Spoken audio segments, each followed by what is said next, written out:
Jalan serta Yesus, jalan sertanya setiap hari. Jalan serta Yesus, serta Yesus selamanya. Jalan dalam suka, jalan dalam duka, jalan sertanya setiap hari. Jalan dalam suka, jalan dalam duka, serta Yesus selamanya.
Lause senang sekali karena Lause bisa beribadah dengan adik-adik di rumah dan juga dengan Lause Grace. dan juga dengan Kak Sylvester dan juga Kak Sadra. Lause senang karena kita akan bersama-sama memuji Tuhan dengan penuh semangat. Lause mau mengundang semuanya untuk bangkit berdiri ya. Yuk, ayo berdiri. Nah, kita akan dengan penuh semangat bernyanyi pujian Apa Kabar. Semuanya ikuti gerakan Lause ya. Musik.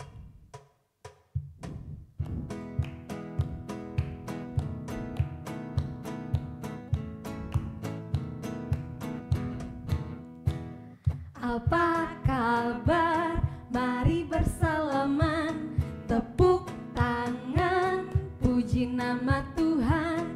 Goyang kaki kiri, goyang kaki kanan, putar putar putar putar sekali lagi. Apa kabar? Mari bersalaman, tepuk tangan, puji nama Tuhan. Goyang kaki kiri, goyang kaki kanan, putar putar putar putar, silahkan duduk. Wah, semuanya memuji Tuhan dengan penuh semangat. Nah, sekarang kita akan menghadap Tuhan di dalam doa. Mari sama-sama kita berdoa. Bapa di dalam kerajaan surga, terima kasih Tuhan, hari ini kami diberikan kesempatan untuk boleh sama-sama beribadah kepadamu. Biarlah Engkau yang memberkati setiap anak sekolah minggu agar dapat serius dan berkonsentrasi, bahkan rindu untuk mendengarkan firman-Mu dan memuji Engkau. Engkau yang memberkati ibadah sekolah minggu kami dari awal, pertengahan hingga boleh berakhir dengan baik. Terima kasih Tuhan. Amin. Amin. Lause Grace mau tanya, siapa di sini yang bersuka cita? Semuna. Lause Mona bersuka cita? Pasti dong Lause. Kalau Lause di sini bersuka cita? Ya, adik-adik di rumah bersuka cita? Bagus sekali, semua bersuka cita di dalam Tuhan. Nah, ayo adik-adik kita berdiri, kita mau puji Tuhan dengan penuh sukacita. Kita nyanyikan adalah sukacita. Sambil bertepuk tangan ya.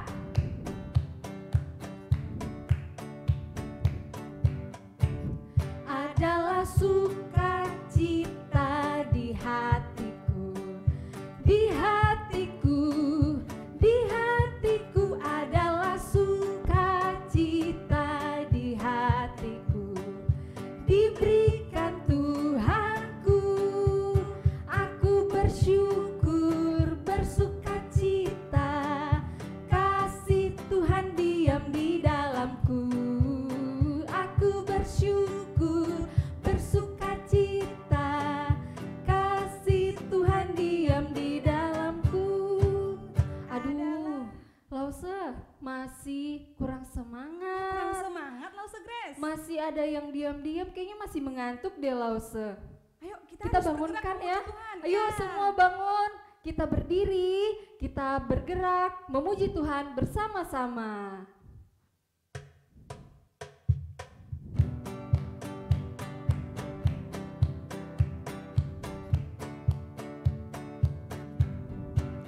Adalah sukacita di hatiku, di hatiku, di hatiku adalah sukacita di hatiku.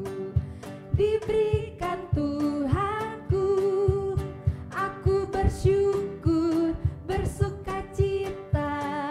Kasih Tuhan diam di dalamku. Aku bersyukur, bersukacita. Kasih Tuhan diam di dalamku. Nah, adik-adik, kita sangat bersyukur kalau Tuhan memberikan kita sukacita di dalam hati. Betul? Benar sekali Lause Grace. Tuhan juga begitu mengasihi kita. Untuk itu kita juga harus semangat memuji Tuhan sebagai ungkapan syukur kita. Ayo sama-sama kita bernyanyi lagi ya Lause Grace. Ya. Kita mau bernyanyi pujian Kasih Yesus manis dan indah. Musik.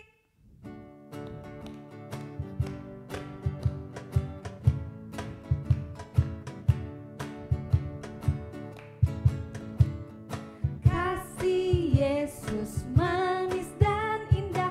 Kasih Yesus manis dan indah. Kasih Yesus manis dan indah. Oh oh oh,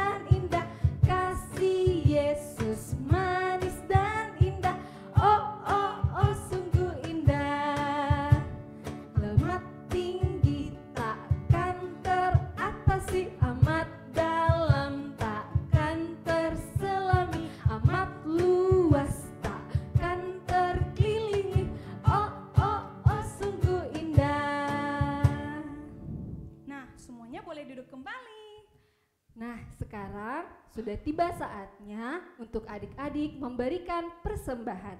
Ayo semua ambil kotak persembahan yang sudah disiapkan sebelumnya. Sudah? Nah, sambil memberikan persembahan, kita menyanyikan pujian persembahan kami.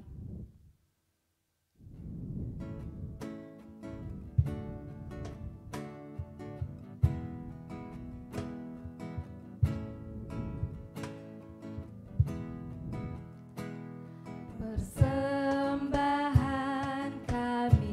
kami pada hari ini, kiranya Tuhan terimalah dengan senap hati. Sekali lagi, persembahan kami pada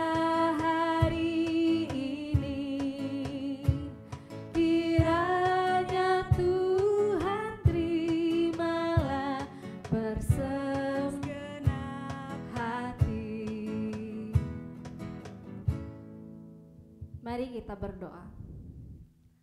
Tuhan, inilah tanda ungkapan syukur kami kepadamu. Kami telah memberikan persembahan kami. Kiranya Tuhan yang memakai dan kiranya Tuhan yang membantu pada majelis untuk mengelola persembahan ini. Inilah doa kami, di dalam nama Tuhan Yesus kami sudah berdoa. Amin. Nah, sekarang kita akan mendengarkan cerita firman Tuhan. Ayo semuanya siapkan Alkitabnya, siapkan hati, kita akan sama-sama mendengarkan cerita firman Tuhan. Tapi sebelum itu kita akan menaikkan sebuah pujian, Cari apa di dalam dunia.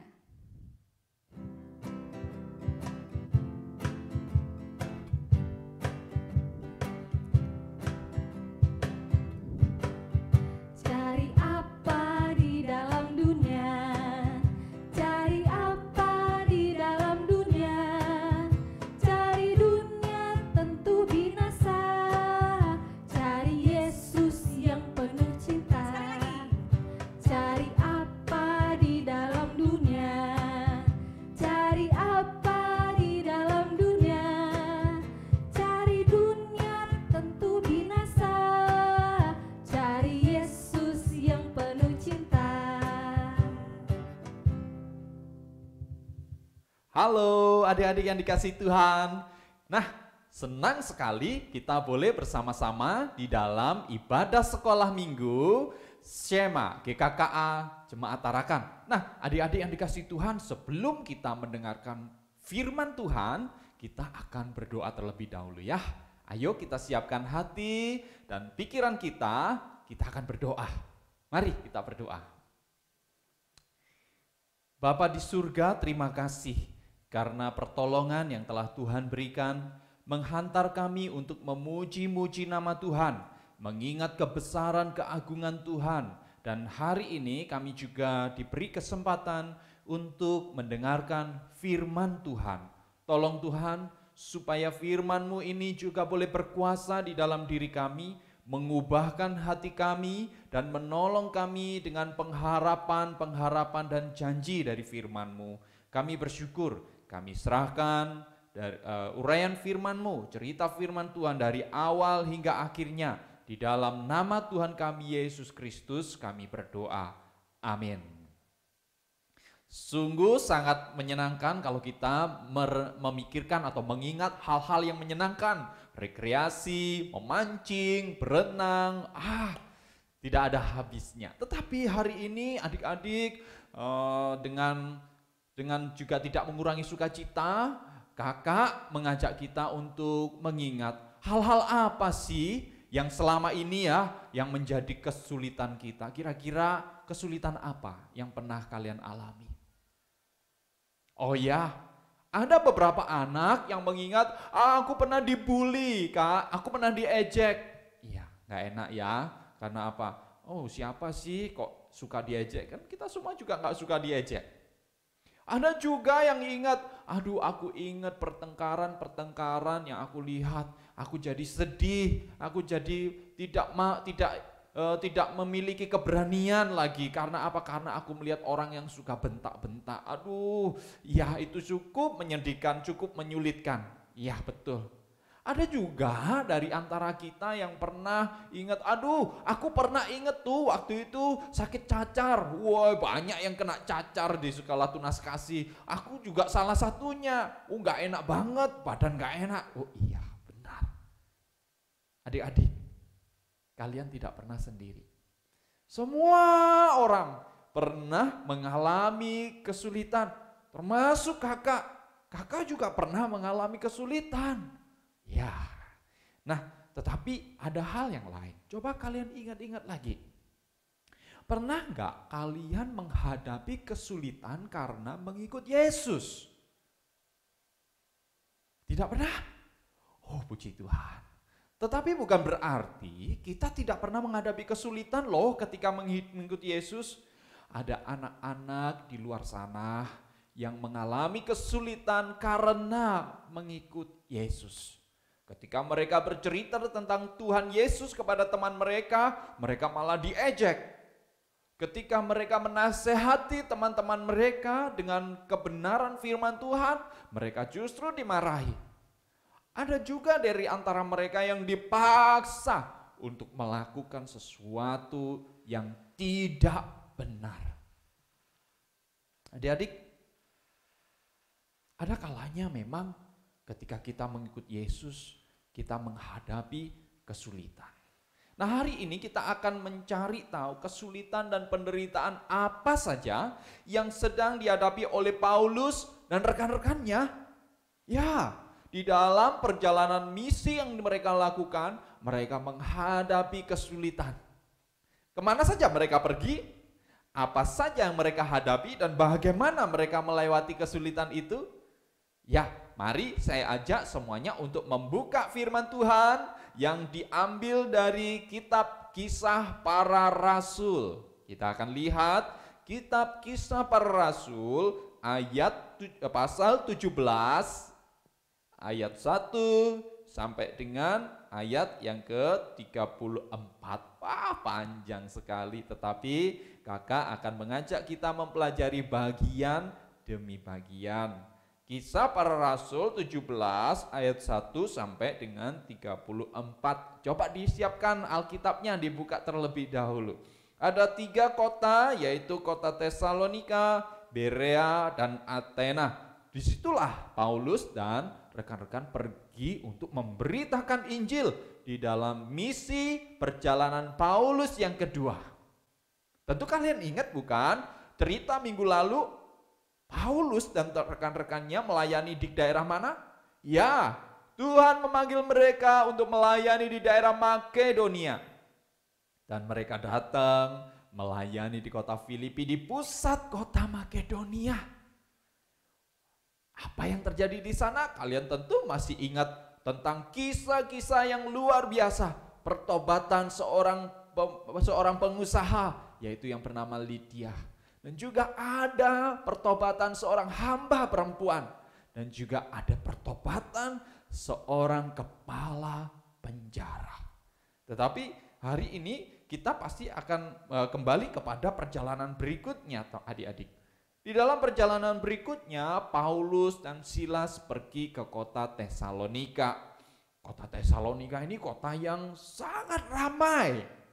Ya, bukan karena mall, bukan karena pasar, tetapi karena banyak kapal. Artinya kota ini kota pelabuhan, kota perdagangan. Dan Paulus dan Silas pergi ke sana. Lalu mereka melakukan pemberitaan Injil kemana? Paulus dan Silas pergi ke sinagoge. Ayo, masih ingat gak? Apa itu sinagoge? Ya, sinagoge adalah tempat ibadah orang Yahudi yang berada di luar daerah Israel. Karena hanya boleh membangun bait Allah di Yerusalem, maka ketika mereka tinggal di luar Israel atau jauh daripada Yerusalem, mereka membuat tempat-tempat ibadah dan mereka sebut sebagai sinagoge.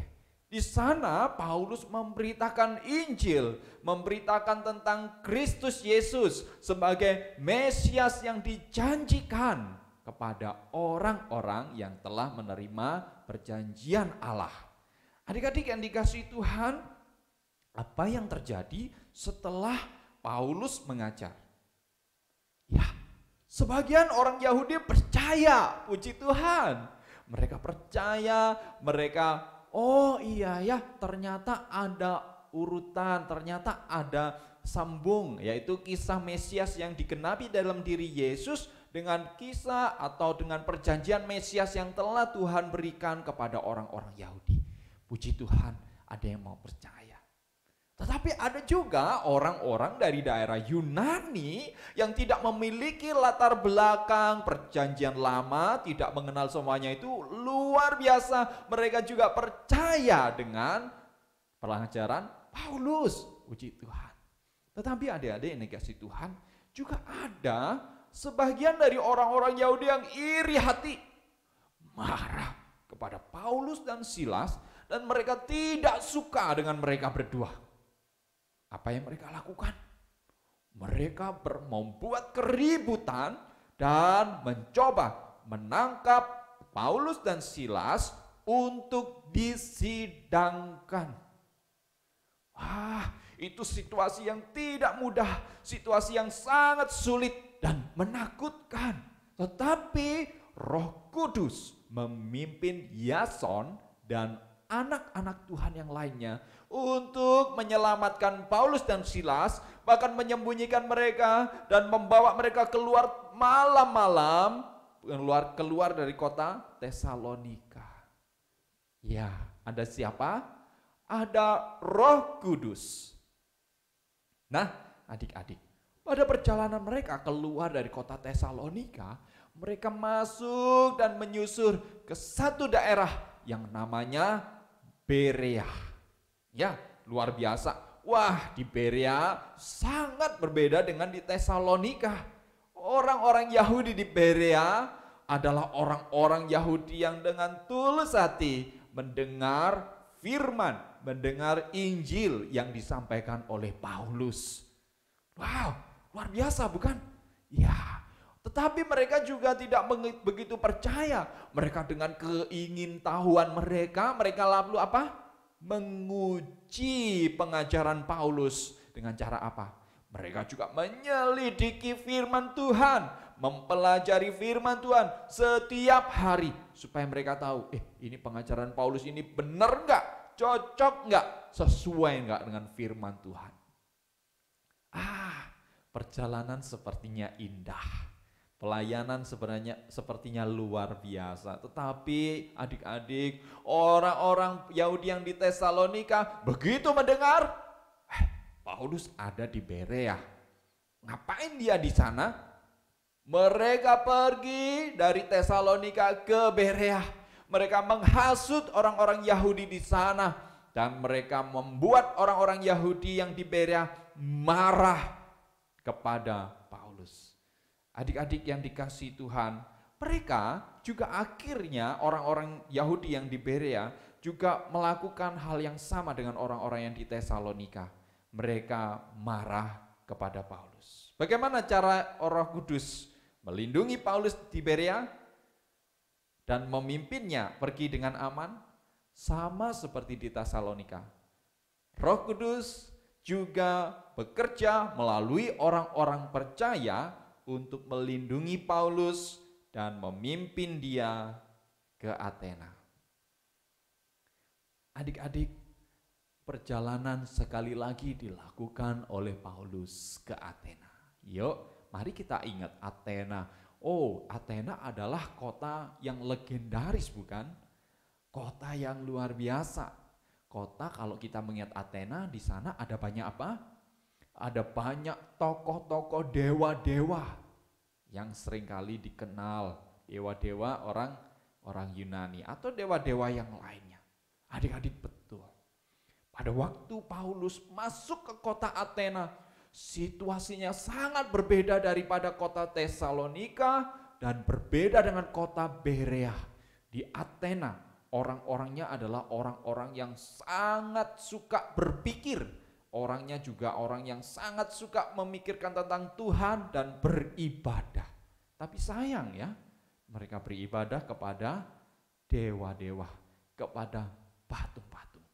Ini yang membuat Paulus sedih hati. Paulus ingin mereka mengenal Allah yang menciptakan langit dan bumi dan segala isinya, yaitu Allah yang telah kita kenal. Paulus juga ingin mereka mengenal juru selamat. Paulus juga ingin mereka mengenal kebenaran. Apa yang dilakukan Paulus? Ini yang luar biasa. Paulus pergi ke pasar-pasar. Untuk apa? Bukan untuk belanja, bukan untuk beli makanan, bukan untuk beli sayuran dan beli daging. Tidak. Tapi Paulus di sana fokus melayani orang-orang yang ada di pasar, memberitakan Injil. Wow, sampai segitunya ya. Iya, loh kalian dan Pak Sultan juga bisa loh. Teman-teman di sekolah yang lama dan belum mengenal Tuhan Yesus, kita bisa layani mereka kok. Kita bisa ceritakan tentang Kristus Yesus, siapa dia? Juru selamat. Supaya mereka boleh percaya dan mereka diselamatkan di dalam Kristus Tuhan. Ya, Paulus juga pergi ke sinagoge. Sama seperti yang ada di dalam kota Tesalonika dan Berea. Lama Paulus melayani di pasar, di sinagoge, di kerumunan orang-orang.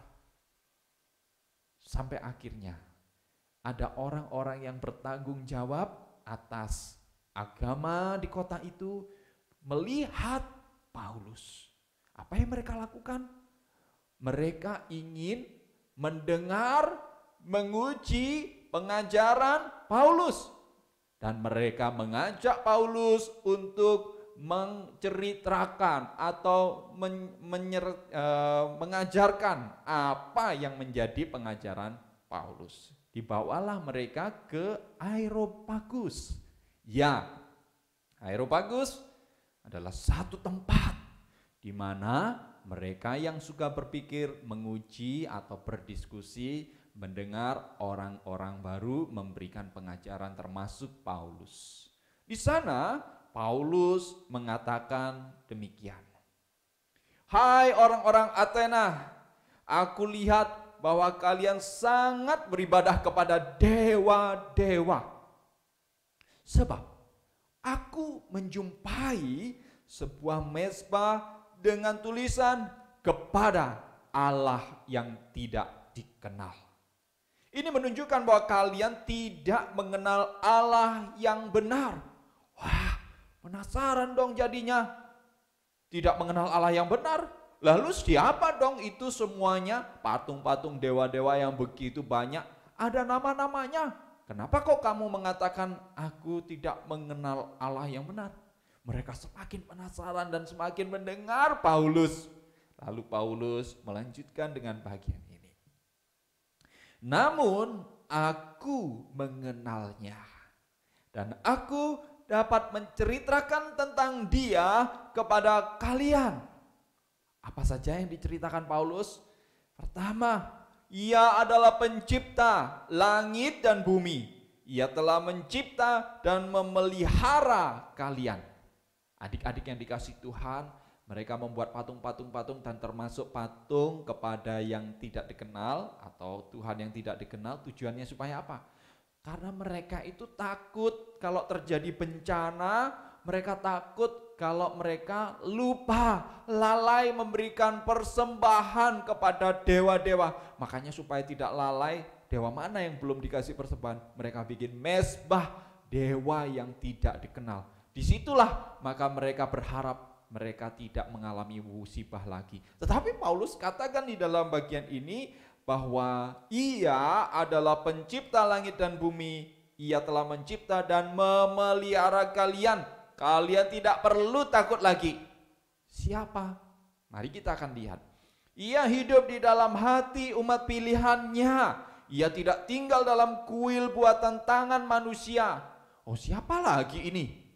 Mungkin dalam hati orang-orang di Athena waktu itu juga bertanya-tanya, oh siapa lagi ini? Selama ini yang kami kenal adalah dewa-dewa yang dibuat oleh manusia, lalu dewa-dewa yang ditempatkan di dalam kuil-kuil. Tetapi engkau mengajarkan satu dewa lagi, satu Tuhan lagi, di mana dia tidak dibuat oleh manusia dan tidak tinggal di kuil-kuil. Siapa dia? Lalu Paulus terus melanjutkan pengajarannya. Ia memanggil kalian untuk bertobat dan percaya kepada juru selamat yang telah bangkit itu. Adik-adik yang dikasihi Tuhan, begitu mereka mendengar kata bangkit, mereka tidak percaya. Kasihan bukan? Mengapa mereka tidak percaya?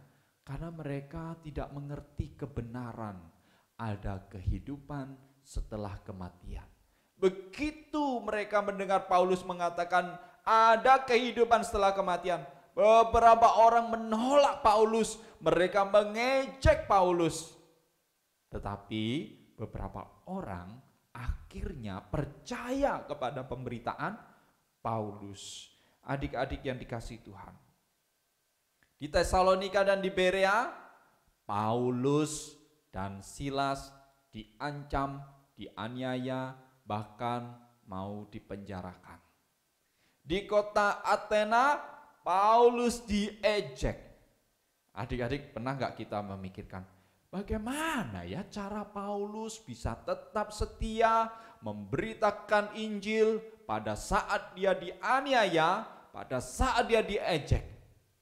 Bagaimana ceritanya, bagaimana caranya Paulus menghadapi seluruh kesulitan-kesulitan yang dia hadapi pada saat dia mengikut Kristus dan memberitakan Kristus? Adik-adik yang dikasihi Tuhan, hanya satu, Paulus mempercayai Roh Kudus. Paulus tidak pernah menyerah, Paulus terus bersandar kepada pimpinan Tuhan karena dia percaya Tuhan akan terus menyertai dia. Luar biasa bukan? Ini yang luar biasa. Adik-adik yang dikasihi Tuhan, di dalam situasi-situasi yang sulit bagaimanapun, ia setia mengikut Kristus karena Roh Kudus setia menyertai dia, memampukan dia menyebarkan berita Injil sampai ke ujung bumi. Kita mendengar Paulus. Lalu siapa lagi yang mengalami hal yang sama? Ada seorang tokoh pemberita Injil yang pergi ke China. Dia adalah Hudson Taylor. Dia ketika memberitakan Injil di sana juga mengalami kesulitan. Diejek, ditolak. Dan apa yang terjadi? Dia tetap setia memberitakan Injil ke sana. Sampai akhirnya Tuhan membuka hati dan pikiran orang-orang di sana dan ada orang-orang yang percaya. Karena siapa? Bukan karena Hudson Taylor, bukan karena Paulus, tetapi karena Roh Kudus yang memimpin menyertai mereka. Lalu siapa lagi? Mungkin adik-adik, mungkin kakak, atau mungkin anak-anak yang mengalami kesulitan-kesulitan di sana. Jangan takut, mari kita ingat, jangan pernah menyerah, mari kita terus bersandar, karena Roh Kudus pribadi yang akan terus menyertai kita di saat-saat kita menghadapi kesulitan karena mengikut Yesus. Puji nama Tuhan, adik-adik, kiranya firman Tuhan hari ini boleh menolong kita untuk kita boleh terus-menerus mengikut Kristus sekalipun ada kesulitan-kesulitan. Amin. Mari kita akan bersama-sama mengingat ayat hafalan kita. Yuk, kakak akan mengajak kita membuka dari kitab Matius pasal 28 ayat 19. Ayat 19. Matius 28 ayat 19. Yuk, kalau sudah ketemu, kita baca perlahan-lahan, lalu kita hafalkan. Mari kita akan lihat di dalam bagian ini. Matius 28 ayat 19. Karena itu, pergilah, jadikanlah semua bangsa muridku, dan baptislah mereka dalam nama Bapa dan Anak dan Roh Kudus. Sekali lagi, karena itu, pergilah, jadikanlah semua bangsa muridku, dan baptislah mereka dalam nama Bapa dan Anak dan Roh Kudus. Kiranya firman Tuhan dan ayat hafalan ini terus menolong kita. Apapun kesulitannya, kita tetap pergi, kita tetap mengajar, dan kita tetap memberitakan Injil. Tuhan Yesus memberkati. Mari kita berdoa. Kami tidak tahu apa yang akan terjadi di hari depan. Bahkan ketika kami memutuskan untuk bertekad mengikut Yesus, menjadikan Dia sebagai Tuhan dan Juru Selamat kami secara pribadi, kami tidak mengerti situasi-situasi sulit yang akan kami hadapi.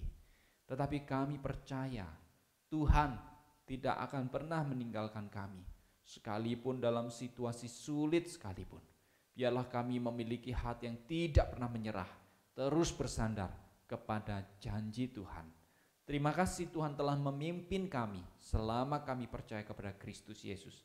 Dan biarlah iman kami boleh bertumbuh-tumbuh, bukan hanya untuk diri kami, tetapi untuk orang lain, supaya mereka juga mengenal Kristus Yesus dan mereka juga diselamatkan. Terima kasih Tuhan. Kami bersyukur untuk seluruh berkat firman-Mu hari ini. Di dalam nama Tuhan Yesus kami berdoa. Amin. Nah, adik-adik, kita sudah mendengarkan firman Tuhan bersama-sama mengenai Paulus yang dianiaya. Kiranya setelah mendengarkan firman Tuhan itu, kita bisa memiliki hati seperti Paulus yang meskipun dianiaya, dia tetap mau bersaksi untuk Tuhan Yesus. Sekali Lause Grand. Yuk kita sama-sama memberikan komitmen kita, berkomitmen kepada Tuhan Yesus bahwa kita mau terus ikut kepada Yesus, bukan karena papa, bukan karena apa lagi Lause? Bukan karena mama, bukan karena adik, kakak, cici, koko dan semuanya, tetapi memang hati kita tertuju kepada Tuhan. Yuk kita menyanyikan lagu Ikut Yesus. Sambil bergerak ya. Yuk sama-sama berdiri. Ku mau ikut, ku mau ikut, ku mau ikut Tuhanku. Bukan ikut, bukan ikut, bukan ikut-ikutan. Bukan karena papa, bukan karena mama, bukan pula karena adik dan kakak. Bukan karena terpaksa, bukan karena hadiah, tapi karena cinta Tuhan. Cinta, cinta, cinta. Cinta siapa? Cinta Tuhan. Sekali lagi. Ku mau ikut, ku mau ikut, ku mau ikut Tuhanku. Bukan ikut, bukan ikut, bukan ikut-ikutan. Bukan karena papa, bukan karena mama, bukan pula karena adik dan kakak. Bukan karena terpaksa, bukan karena hadiah, tapi karena cinta Tuhan. Cinta, cinta, cinta,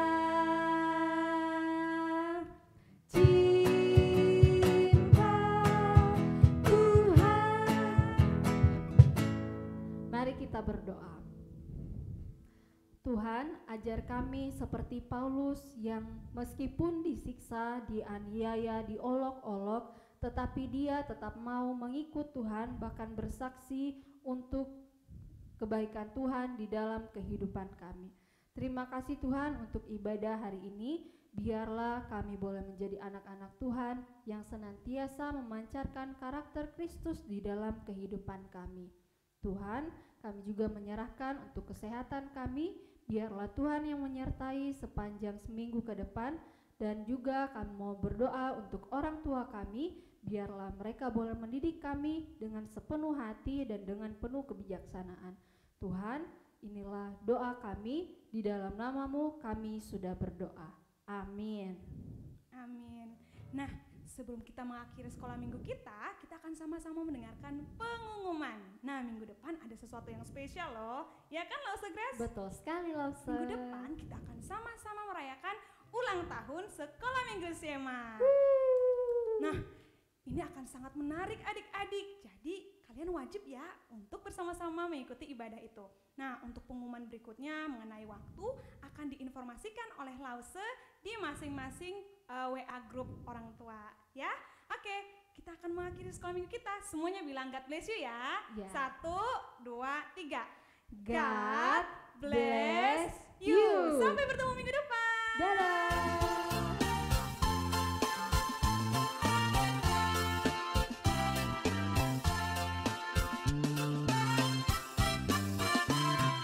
Baca kitab suci, doa tiap hari, doa tiap hari, doa tiap hari. Baca kitab suci,